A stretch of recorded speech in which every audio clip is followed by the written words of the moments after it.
അഖില അന്ത്യവിശ്രമം കൊള്ളുന്നത് ഇവിടെയാണ്. ഞങ്ങളുടെ പ്രിയപ്പെട്ട കുഞ്ഞായിരുന്നു. ഞങ്ങൾ ഞങ്ങൾ അയാൾ ഉണ്ട് എന്നാ വിശ്വസിക്കുന്ന ഞങ്ങളുടെ കൂടെ ഉണ്ട്. നമ്മള് പകുതി കഴിച്ചിട്ട് പോയ വെള്ളം ഇങ്ങനെ ഡാൻസ് കളിക്കുകയും പാടിയും എന്തൊക്കെ പരിപാടികൾ ചെയ്യാന്ന് വെച്ചാൽ അതെല്ലാം അവിടെ ചെയ്യുന്നു.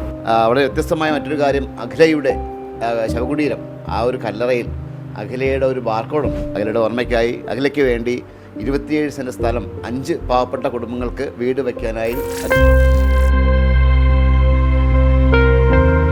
നമസ്കാരം, ഇത് അഖില റജിയുടെ വീടാണ്. കൊട്ടാരക്കര വാളകത്താണ് അഖില റജിയുടെ വീട്. അഖില ഈ വീട്ടുകാരെയും നാട്ടുകാരെയും ഒക്കെ വിട്ടു പിരിഞ്ഞിട്ട് 2 വർഷമാകുന്നു. ഇപ്പോൾ അഖില വീണ്ടും ഓർമ്മകളിൽ നിറയുന്നത് 2 കാര്യം കൊണ്ടാണ്.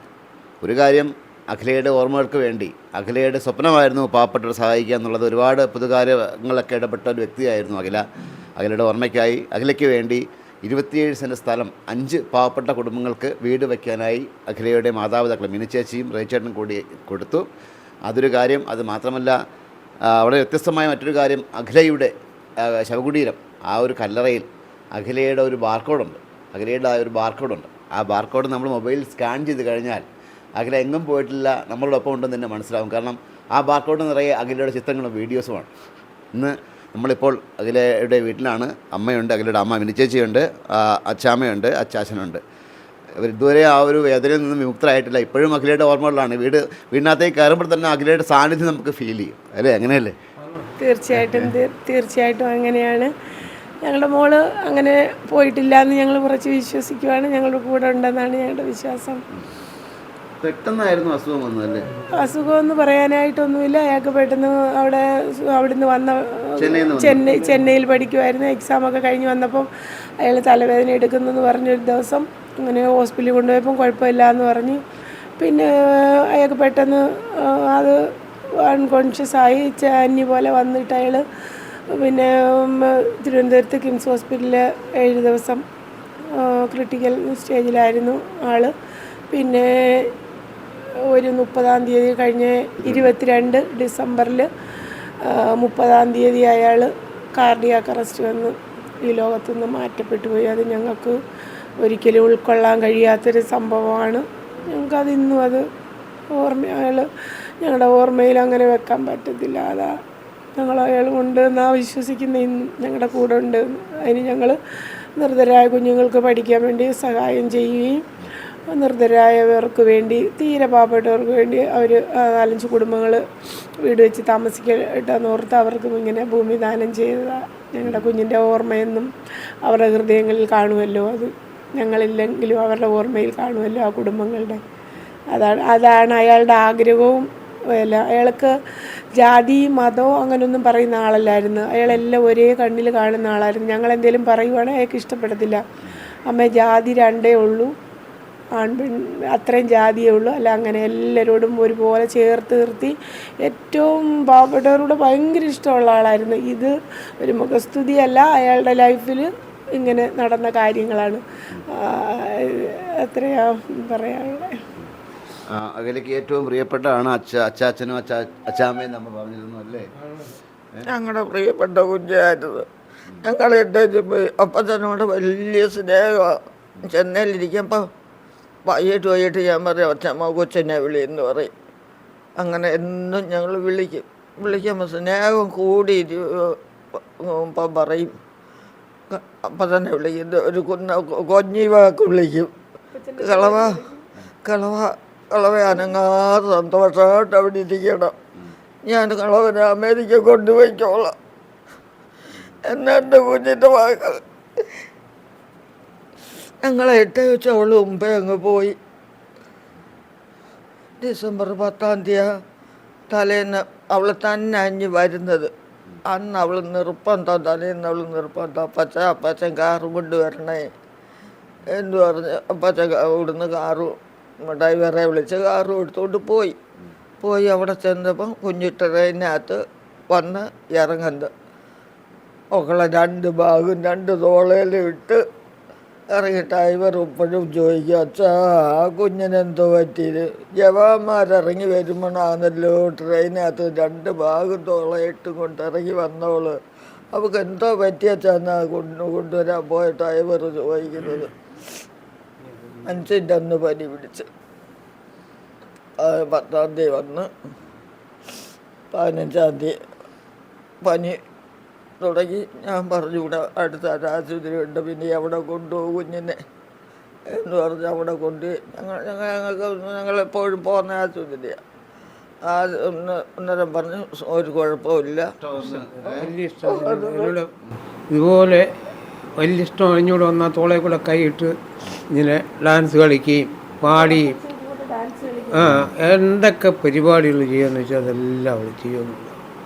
പിന്നെ ഞാൻ ഈ കൊറോണ സമയത്ത് ഈ ഫോറിൻ്റെ കുപ്പികൾ പറിച്ചുകൊണ്ട് പോകും. അതെല്ലാം കഴുകി വൃത്തിയാക്കിയിട്ട് അതിനകത്ത് കണ്ണടച്ചോർക്കും വിട്ട് ഓരോ പടങ്ങൾ വരച്ച് റെഡിയാക്കി. പടം വരയ്ക്കാൻ ഏറ്റവും ഏത് പടം അത് ആ കൊറോണ സമയത്ത് നമ്മളൊരു എൻ്റെ വന്നൊരു 19 പേർക്കെങ്കിലും കൊടുത്ത്. അല്ല ഞാൻ അങ്ങോട്ട് കൊടുക്കുക, എൻ്റെ പൈസ ഇങ്ങോട്ട് അവ 500 രൂപ എടുത്ത് കൊടുക്കും. അങ്ങനെ ഉള്ള പിള്ളേർ അവളോട് ഭയങ്കര സ്നേഹമുള്ള പിള്ളേരുകളുണ്ട് അവർ. പിന്നെ പ്രായമായവരോടാണ് ഏറ്റവും സ്നേഹം. പള്ളിയിൽ പോയാൽ പ്രായമായവരെല്ലാം പുറത്തൊക്കെ ചെന്ന് കൊടുത്തു മറ്റേതൊക്കെ ചെയ്ത് അവർക്ക് ഭയങ്കര സന്തോഷം. ഇപ്പോൾ എന്തോ ചെയ്യാനോ നമ്മുടെ കർമ്മബുദ്ധി ഇതായി. അഖില പോയെങ്കിലും ഈ 5 പേർക്ക് അഖില കാരണം 5 പേർക്ക് വീടാവാൻ പോകുന്നു അല്ലേ? അതൊക്കെ വലിയ കാര്യമല്ലേ? ഓർമ്മകളിൽ എന്നും അഖില ഉണ്ടല്ലോ. നമ്മളില്ലെങ്കിൽ പോലും അഖിലയുടെ സാന്നിധ്യം നമ്മളെ കൂടെ ഉണ്ടല്ലോ. അവരെ മനസ്സിലെങ്കിലും അഖില ജീവിച്ചിരിക്കുമല്ലോ. അത് മാത്രമല്ല, അമ്മ എന്നോട് ആദ്യം പറഞ്ഞാലും ഇതേപോലെ ഒരാൾ മരിച്ചു കഴിഞ്ഞാൽ അയാളുടെ ഓർമ്മകളൊക്കെ അവിടെ അവസാനിക്കുകയാണ്. റേഷൻ കാർഡിൽ നിന്ന് പേര് വിട്ടെന്നും പള്ളിയിൽ നിന്ന് പേര് വിട്ടെന്നും ആ ഒരു സംഭവം മുന്നിൽ കണ്ടുകൊണ്ടാണല്ലോ ഇതൊക്കെ വീണ്ടും ഓർമ്മയിൽ നിൽക്കാൻ വേണ്ടി, സാന്നിധ്യം വീണ്ടും അറിയാൻ വേണ്ടി കല്ലറ ചെയ്തും അതേപോലെ അല്ലേ? ഒരു പക്ഷേ അഖില ഉണ്ടായിരുന്നെങ്കിൽ ഇപ്പോൾ അഖിലയുടെ ഒരു കല്യാണ സമയമൊക്കെ ആയനെ അല്ലേ? കല്യാണ സമയമൊക്കെ ആയനെ. കല്യാണ സമയത്ത് എന്തായാലും ഒരു ആഘോഷം. അതേപോലെ തന്നെ നമുക്ക് ഈ പറയുന്ന 5 വീടുകളിലേക്ക് നമുക്ക് ആഘോഷം എത്തിക്കാൻ പറ്റിയല്ലേ? തീർച്ചയായിട്ടും.